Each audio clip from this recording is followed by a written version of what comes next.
It is the 20th of July, 1969. Yasser Arafat is the newly elected leader of the PLO.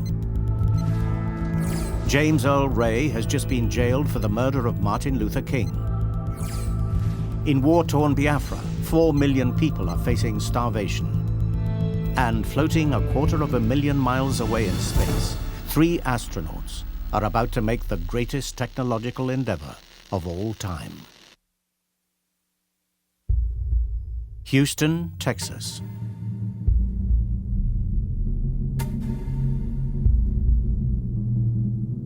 NASA flight director Eugene F. Kranz is awake early.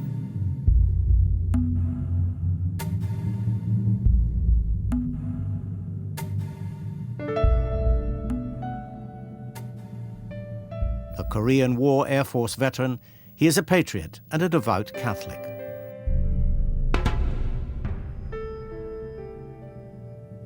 Last night he attended Mass at his church, the Shrine of the True Cross. But beyond his religious faith is Kranz's belief in the space program. Not just a part of his life, it is his life. When he is at work in mission control, he always wears a waistcoat made for him by his wife, Marta. Today is no exception. But this waistcoat will be worn for what will be the most exceptional shift of his career.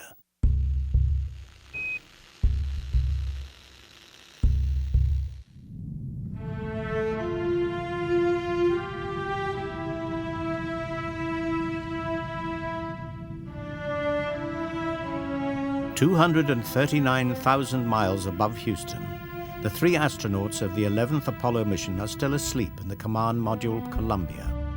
For the last 17 hours, they've been in orbit around the moon.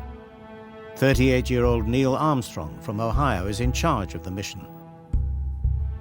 With him are astronauts Edwin Buzz Aldrin and Michael Collins. Last night, Collins volunteered to keep watch while the other 2 astronauts got some rest. He's to stay in orbit in the command module while Armstrong and Aldrin attempt to land on the moon in the lunar module Eagle. In 23 minutes' time, they will wake to begin their journey into the unknown.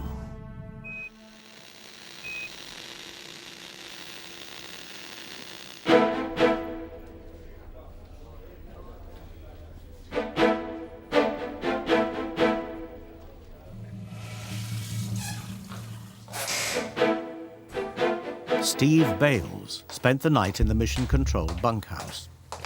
Never particularly good at waking up in the morning, this is one day on which he couldn't afford to oversleep. It is his first job since leaving college, but at just 26 years old, he is already a Space Center veteran of 5 years.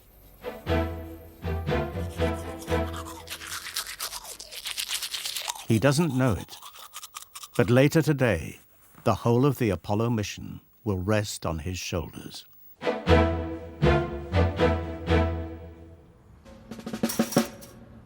As flight director, Kranz has overall responsibility for the lunar landing. Around the world, millions of people will be watching live as America attempts to do something that has never been done before.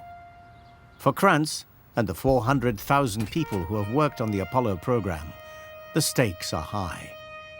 The potential for failure is infinite, but if they succeed, it will be a dramatic climax to a race that began 8 years earlier. On May the 25th, 1961, at the height of the Cold War, John F. Kennedy made what would be one of the most important speeches of his brief presidency. I believe that this nation should commit itself to achieving the goal, before this decade is out, of landing a man on the moon and returning him safely to the Earth. We choose to go to the moon in this decade and do the other things, not because they are easy, but because they are hard. Kennedy took the Cold War into space. The mission, to put a man on the moon before the Russians, was the most costly project ever undertaken. Kranz had been there since the beginning. Joining NASA in 1960, he'd flight controlled on both the Mercury and Gemini projects. But Apollo was different. Its mighty Saturn V rocket engine had finally given man the power to break free of the Earth's gravity. Krantz flight-directed missions 5, 8, and 9. He'd been there through each success and every setback, including the launch pad fire that killed an entire crew. Apollo 11 had successfully taken off 4 days ago. It was 2,974 days after John F. Kennedy's speech, almost 6 years after his assassination. 10, 9, ignition sequence start.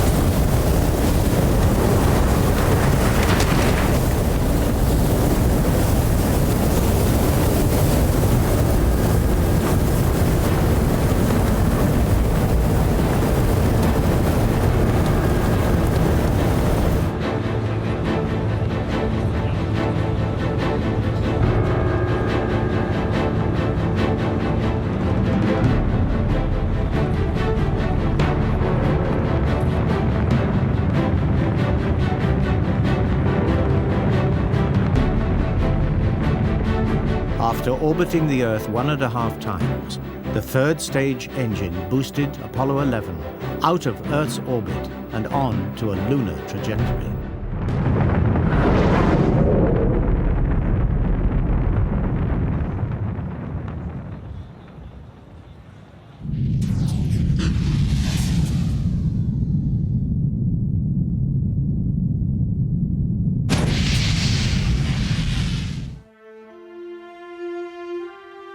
Traveling at an initial speed of 24,200 miles an hour, the 3-day journey to the moon was relatively quiet. 0 G is very comfortable, but after a while... It had been accomplished twice before. The sight of men in space was no longer startling. So you tend to find a little corner somewhere and put your knees up or something like that to wedge yourself in, and that seems... But Apollo 11 had one major difference. Apollo 11 was going to land on the moon.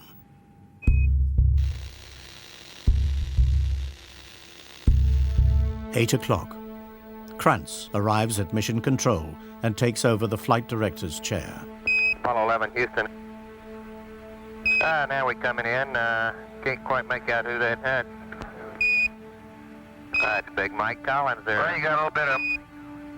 Yeah, hello there, sports fans. You got a little bit of me, plus Neil's in the center couch, and Buzz is doing the camera work this time. They are about to embark on the most risky phase of the mission, the descent to the surface of the moon. Maybe a cigarette stop might help. In orbit above the moon, Buzz Aldrin crawls through the hatch into the lunar module. He starts checking the systems in preparation for the powered descent. Krantz makes his first entry in the flight log. 95 hours and 41 minutes mission elapsed time. White team, descent. Crew in lunar module, pressurizing preps. All looks good. He looks over the first row of flight controllers in the place they call the trench. The controllers have a nickname for Krantz, General Savage. There is the communications officer. His job is to ensure Eagle maintains a strong radio signal with Houston, so the controllers have good data and can communicate with the spacecraft. The flight surgeon will be monitoring the health of the astronauts through individual electrocardiogram readouts. There is Guidance Officer Steve Bales. His job is to oversee the computerized flight control system that will take Eagle down to the moon. And directly in front of Krantz is astronaut Charlie Duke, Capcom, the capsule communicator. He's the point of contact between Krantz's team and the Apollo mission. Apollo 11, Houston, did you copy? Over. It's his voice that the astronauts and the world will hear.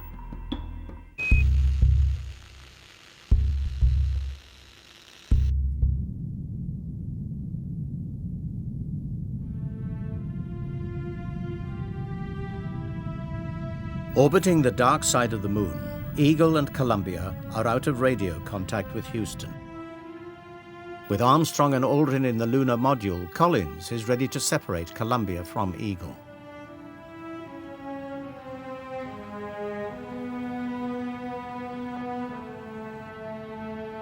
Collins releases the spring-loaded bolts of the docking mechanism, and Eagle drifts gently away.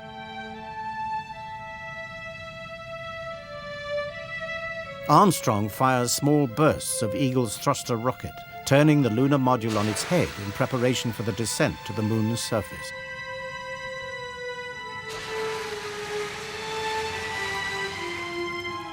Nicknamed the Flying Bedstead by astronauts in training, Eagle's balance is maintained by its onboard computer. The peak of 1969 technology, its 74 kilobyte memory, is less than a modern mobile phone. Collins starts his vigil orbiting the moon in Columbia. Privately, he has given some thought to the odds of them safely accomplishing this mission. He estimates a 50-50 chance of success. If things go according to plan, he won't see Armstrong and Aldrin for at least 22 hours. If something goes wrong down there, it's unlikely he will ever see them again.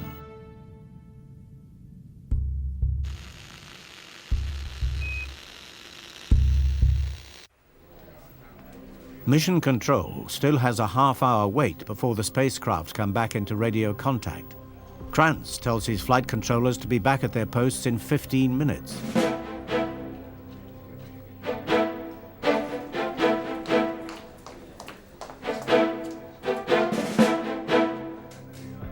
Procedures in flight. We make sure the doors get secured now, please.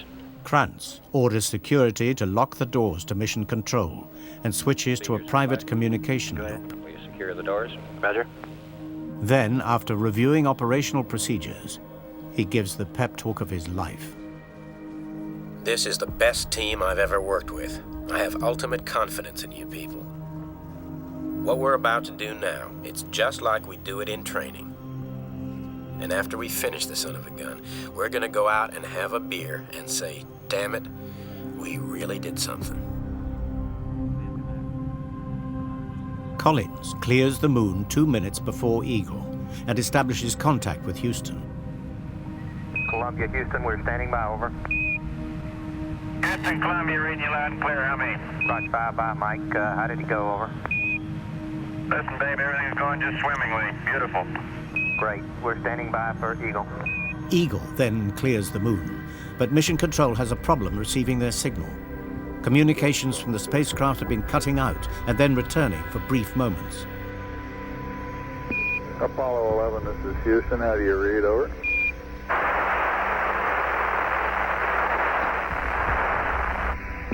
Apollo 11, this is Houston. Do you read, over? Krantz is nervous.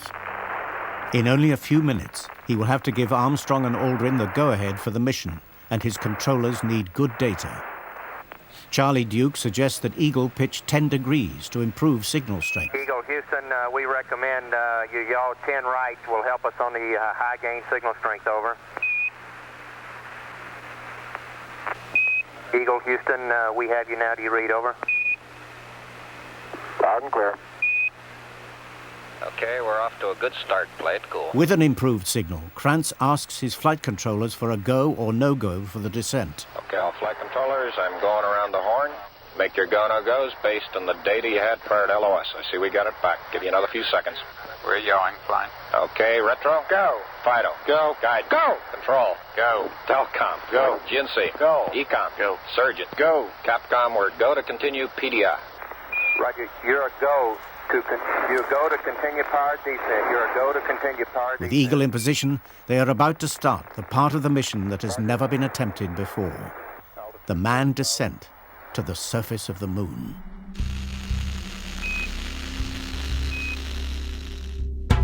Only 50,000 feet above the moon, Armstrong and Aldrin are strapped to the floor of the lunar module. Their mouths are dry from the pure oxygen in the capsule. The computer will take Eagle down to 500 feet when Armstrong will take over control for the landing. The descent engine fires and the lunar module vibrates with a high-frequency hum. Eagle is face down, traveling towards the moon at a mile a second. Armstrong looks out of the window to check for landmarks, but each checkpoint is appearing 2 seconds ahead of schedule.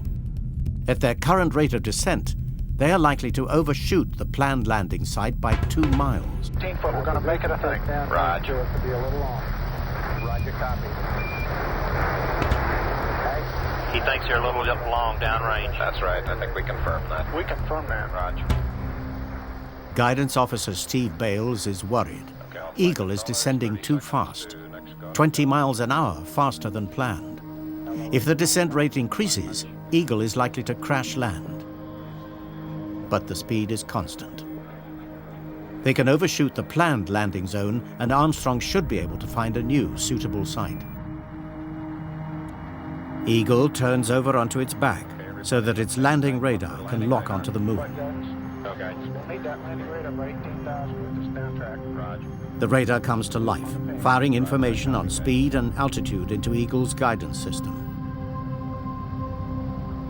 Okay, we got data back. Radar flight looks good. Roger. 2,000 feet.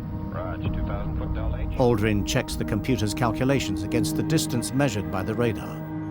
Because of the fast descent rate, the two are out by several thousand feet. He tries to input the new data from the radar into the computer.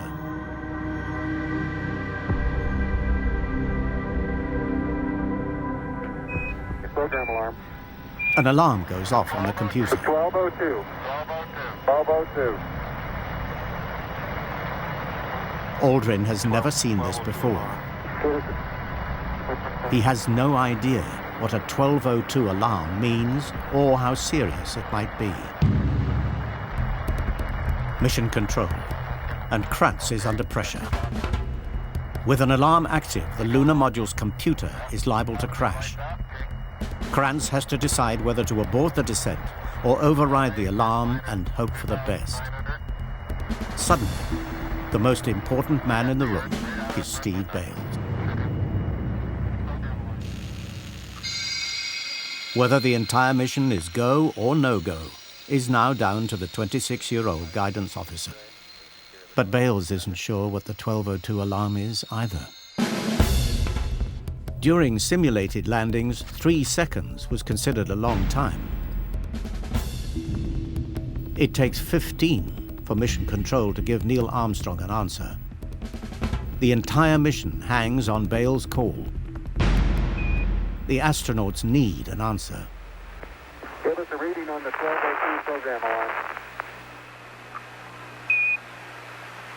We're going that flight. We're going that alarm? Roger, we got you. We're going that alarm. Bales thinks the alarm is the result of a computer overload, so it keeps resetting itself. 1201. Another alarm, this time a 1201. Roger, 1201 alarm. We're going that flight. 1201 alarm. Same time, we're go flight. Okay, we're go. Then another 1202 alarm. Roger, 1202, we copy. With the alarms now coming on top of each other, Bales overrides each one. Go, go, go. We're go, same time, we're go. Bales' decision allows the lunar module to continue its descent. Inside Eagle, Aldrin updates the computer with the new data. Eagle looking great, you're go. But the mission is about to enter its most risky phase. Altitude 1600.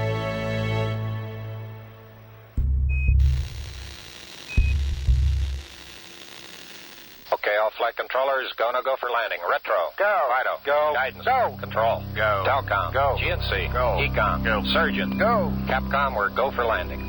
Houston, you're a go for landing, over.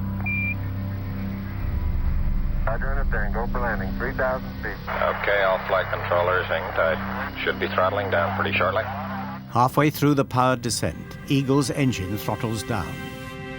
Still under computer control, it pitches over into its landing position. Armstrong checks the altitude and speed, 5,000 feet up, 100 feet per second, just as expected. Flight Fido looks real good. Roger, Fido, good. Velocity down now to 1,200 feet per second. You're looking great to us, Eagle. How you doing? Control? We look good here, fine. Roger, how about you, Telcom? Go. Guidance, you happy? Go. Fido. Go.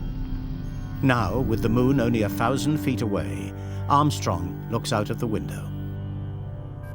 He does not like what he sees. In mission control, the flight surgeon sees Armstrong's heart rate rise from 77 to 156. Eagle is heading straight for a crater littered with boulders. It's far from ideal as a landing site. Armstrong initiates altitude hold. Eagle lurches forward and is rocked by violent shudders as he fires the pitch control rockets. Just 350 feet above the moon, Eagle clears the boulder field and Armstrong flies on in search of safer ground. In Houston, the incoming data tells them that Armstrong has taken control of the lunar module. Low level. Low level. Low level. They can also see that his use of the thruster has left Eagle dangerously low on fuel. 100 feet, 3.5 down, 9 forward. For the first time today, Krantz and the controllers are powerless. The whole mission is now down to just 2 men. All they can do is listen to Armstrong and Aldrin counting down the distance to the moon and hope that the fuel doesn't run out.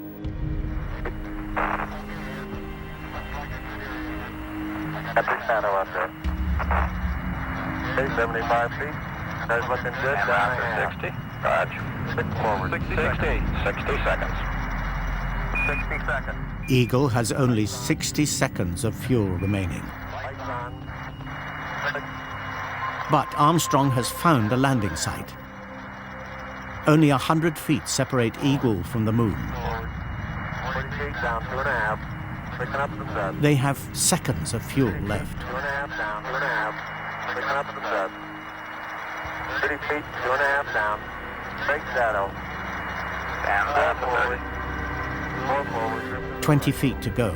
Armstrong wrestles with the controls. He has to bring it down level, otherwise touchdown could shatter Eagle's legs. Drift into the right level. 30 seconds. 30 seconds.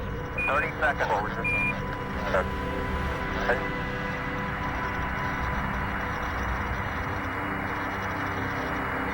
Contact light. Upon landing, Armstrong is supposed to shut down the engine. But he's so absorbed in flying, he momentarily forgets. Okay, engine stop. ATA at a descent. Host control both auto, descent engine command override off. Engine arm off. 413 is in. We copy you down, Eagle. Houston, Tranquility Base here. The Eagle has landed. Roger, Tranquility. We copy you on the ground. You got a bunch of guys about to turn blue. We're breathing again. Thanks a lot. Okay, we're going to be busy for a minute. Flight. That 14 plus 2 looks beautiful. Roger. Okay, keep the chatter down in this room. Krantz quietens his controllers. The flight plan calls for a possible emergency liftoff. Krantz asks the controllers if it is stay or no stay. Okay, T1, stay, no stay. Retro. Stay. Fido. Stay. Guidance. Stay. Control. Stay. Telcom. Stay. GNC. Stay. Ecom. Stay. Surgeon. Stay. Capcom, we're stay for T1. Roger, Eagle, and you're stay for T1. Over. Eagle, you're stay for T1. With a unanimous stay, Armstrong and Aldrin power down most of Eagle's systems. The flight plan has a 4-hour rest period scheduled, but there is no reason to wait. Armstrong suggests that the most dramatic part of the mission starts ahead of schedule. With Eagle safely on the moon, Gene Krantz and his white team hand over to a new shift. They attend a short press conference, but are keen to get back to witness the high point of the mission.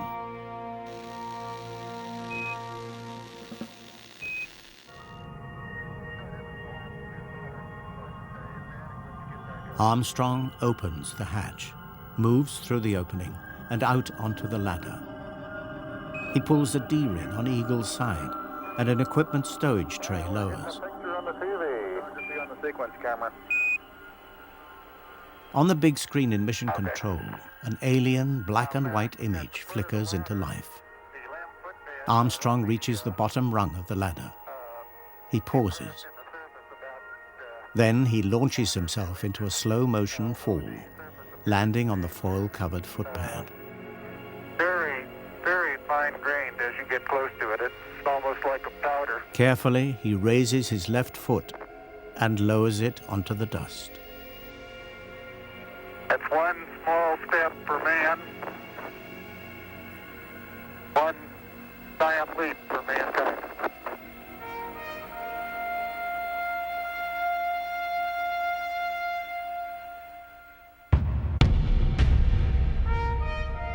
With no wind on the lunar surface, Armstrong's footprint will remain undisturbed for millions of years. Roger, the EVA is progressing beautifully. They're setting up the flag now. Later, Armstrong and Aldrin will unfurl an American flag, stiffened with wire, so that it will give the impression of flying in this airless world. Posing for Armstrong's camera, Aldrin reads the plaque that will remain on the lunar surface. The plaque that says, "Dear men from the planet Earth, first set foot upon the moon, July 1969, AD.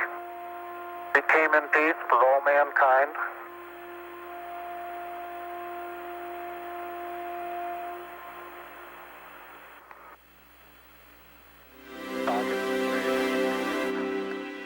Around the world, 600 million people, 1/5 of the world's population, are watching live on television.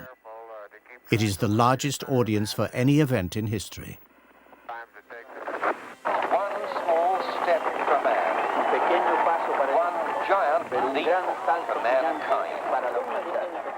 After 2 hours and 31 minutes on the moon, the two astronauts climb back inside Eagle. When they take off their helmets, they smell a pungent odor that reminds Armstrong of wet ashes in the fireplace. It is the smell of moon dust. At last, they prepare for a rest. They have been up since 5:30 Houston time.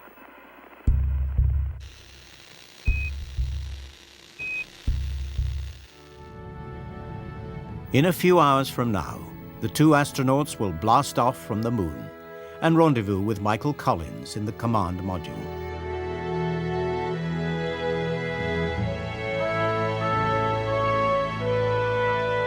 A final burn of their rocket will set the astronauts on a journey back to Earth and a hero's welcome.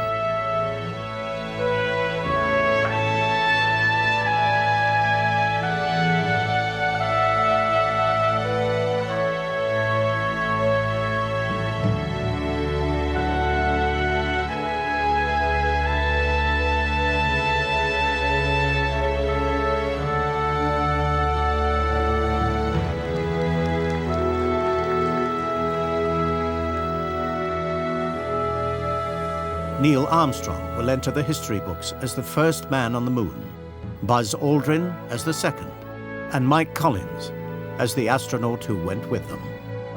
Gene Kranz will go on to flight direct 4 further Apollo missions.